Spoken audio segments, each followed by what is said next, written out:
The Edge at 11 starts now. Tonight on The Edge, a welfare check in Trenton leads to a gruesome discovery inside a home in Downriver. Now, officers found a man shot to death and a woman critically injured. Fox News' Dave Spencer spoke with neighbors who are still reeling from the news. At the Pinehurst condos off 4th Street near Vreeland. It's usually very quiet around here, not a lot of problems at all. It's once again quiet on Monday evening. Police that were once here at this home are gone after spending hours there Monday morning investigating what they're calling a domestic disturbance. A police car, and they had yellow tape, around there. A sight like this, we're told, is very unusual around here. Another police car pulled up, a second police car. Neighbors that we spoke with were aware of a tragedy of sorts. They tell me the management company sent out an email, but the details were still hard to come by. So sad. Trenton police confirming they came to this unit for a welfare check, and they were let inside by family members with keys. That's where they found a man already dead and a woman severely injured. Flat Rock police confirm the person who died was Jeffrey Vamos, a retired Flat Rock police officer who served with the department from 1996 to 2017. One neighbor says they knew of the couple who lived across from them, but weren't necessarily close, which they say is typical in this neighborhood. Friendly, but at the same time, we don't bother each other. You know, we help each other when we need help. Others tell us they had 2 dogs and no children that they were aware of. They've been here a while. Meantime, police say this investigation continues. Police are labeling this as an incident of domestic violence. Therefore, they say there's no threat to the public. However, because they were responding to a welfare check, it's unclear what time this crime may have happened. In Trenton, Dave Spencer on The Edge. The first of 3 men pleads guilty for the shooting death of an Oakland County deputy. Bradley Reckling's family feeling a sense of relief as justice is finally being served following the ambush and death of the undercover deputy last year. Fox News' Jessica Dupneck with what this means moving forward. What this means is pleading guilty to these charges is the possibility of life in prison is off the table for now 19-year-old Kareem Moore. But for his other 2 co-defendants in this case, life behind bars is still a possibility if they're convicted. It's about time that, he learns consequences of his actions, and it's even more important that the other 2 feel the full weight of the law. The trio of teens who allegedly ambushed and killed Oakland County Sheriff's deputy Bradley Reckling. The first domino to fall, Kareem Moore, striking a deal Monday, pleading guilty to conducting a criminal enterprise, receiving stolen property, and felony firearm. This could mean anywhere from 3 to 20 years behind bars. Reckling and his wife had 3 kids. His wife was pregnant when he died last June. She'd like to see him behind bars, which is important for all of us, that he's held accountable. Reckling was part of a task force investigating stolen cars, tracking the one 18-year-old Ramon DeBose was driving, with Moore and 18-year-old Marquise Goins inside. DeBose charged with murder and Goins as an accessory.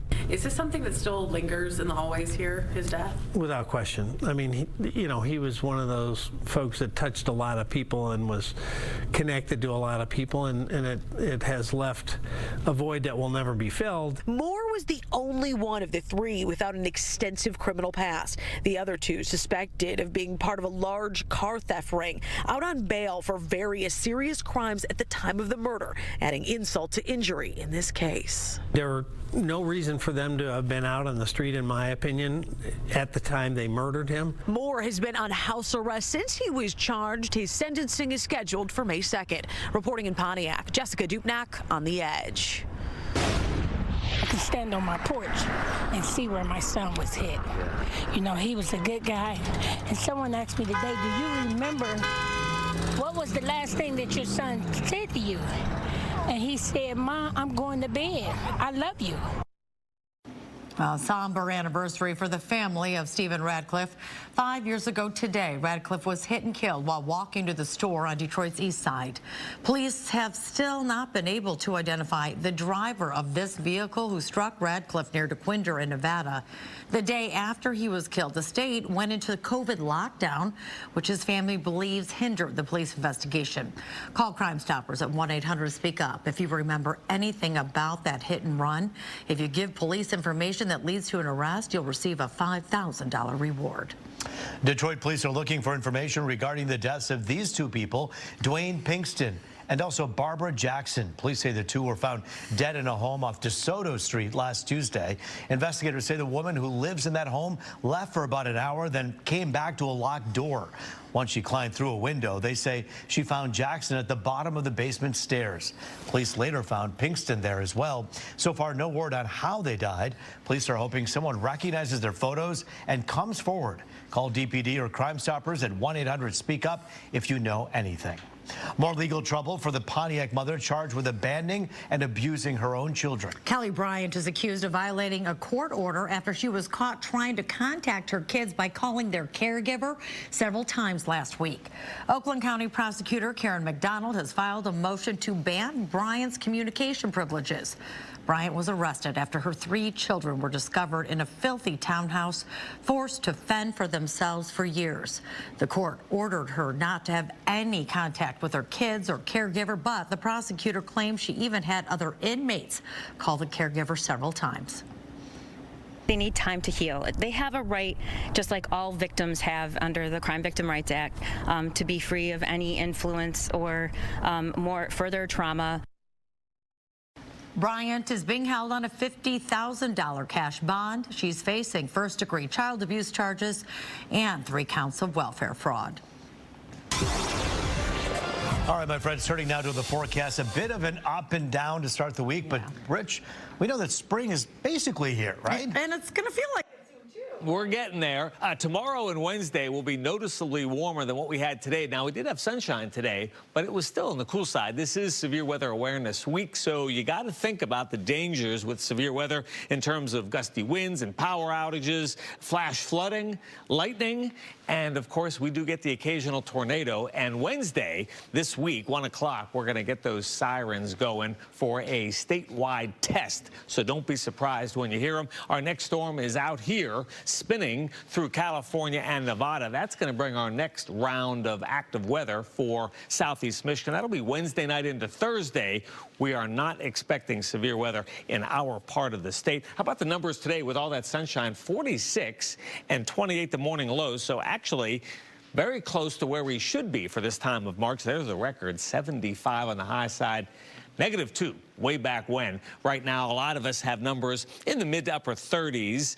It's quiet out there with a breeze from the south, and it's this same southerly breeze that's going to bring in those warmer numbers for the daytime hours of Tuesday and Wednesday. 48 Chicago, 42 Grand Rapids, 37s running wild. Detroit and Bad Axe also up around Pellston. Watch our next storm system come at us from the west.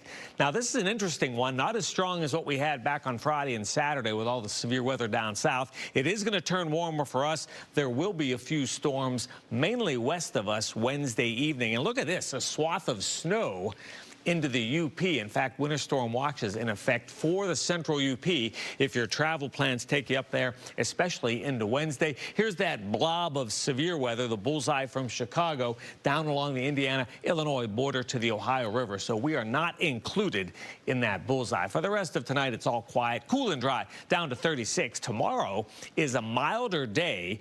We're going to get into the middle 60s. So today we topped out in the middle 40s. Almost 20 degrees warmer for Tuesday and for Wednesday. Then our cold front comes through late Wednesday night. Thursday is going to be damp in the morning. Could even see a few wet snowflakes Thursday as we officially welcome spring. It does stay rather chilly into the weekend. A full check at 4 a.m. Root Taryn, back to you. All right, thanks so much, Rich. Well, the Chicago River is sporting its famous green look right there, and people are out celebrating St. Patrick's Day. There ain't no party like a St. Patty's Day party, especially in Chicago. Fox 2's Dave Kinchin, though, found out the fun that is being had right here in Metro Detroit.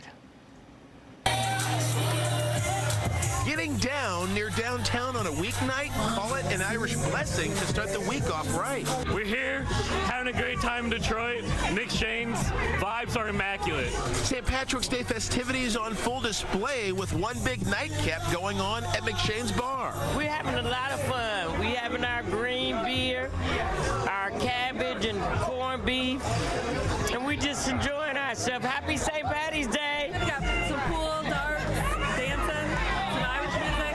Pretty fun. An extra day day of joy and adult beverages, topping off a weekend filled with great times and holiday revelers coming in from all over. We started back at Ann Arbor, and now we're making our way over here. We're just hitting every bar that we can, I guess. So that's the ultimate bar crawl, right? Yeah, all of it. Meantime, across town in Royal Oak, Oh, it's so much fun. truly everyone is a little bit Irish on this special day, even if that's not exactly true at all. It's for my weekly run club, and it's St. Patrick's Day, so we have a themed run today. I'm 88% Italian, 12% German, so that means I'm 0% Irish. One thing is for sure, St. Patrick's Day has everyone thinking about spring, and some already thinking about the boys of summer. St. Patrick's Day has you already thinking about the Tigers. 100%! And of course, depending on the timing, some people may be still on spring break, but if not, of course, they're going back to work or class tomorrow on Tuesday, so you might want to pop an Advil or two or a Tylenol. By the way, shout out to Royal Oak Police out here keeping everybody safe as everyone has a good time. For some, or for many, a 3-day weekend indeed. In Royal Oak, Dave Kinchin on The Edge. Yeah, for anybody watching and or anybody who knows a friend that's out there, go pick them up because it's been a long day. They don't need to be driving. A 3-day weekend with a very long week ahead until the next Friday.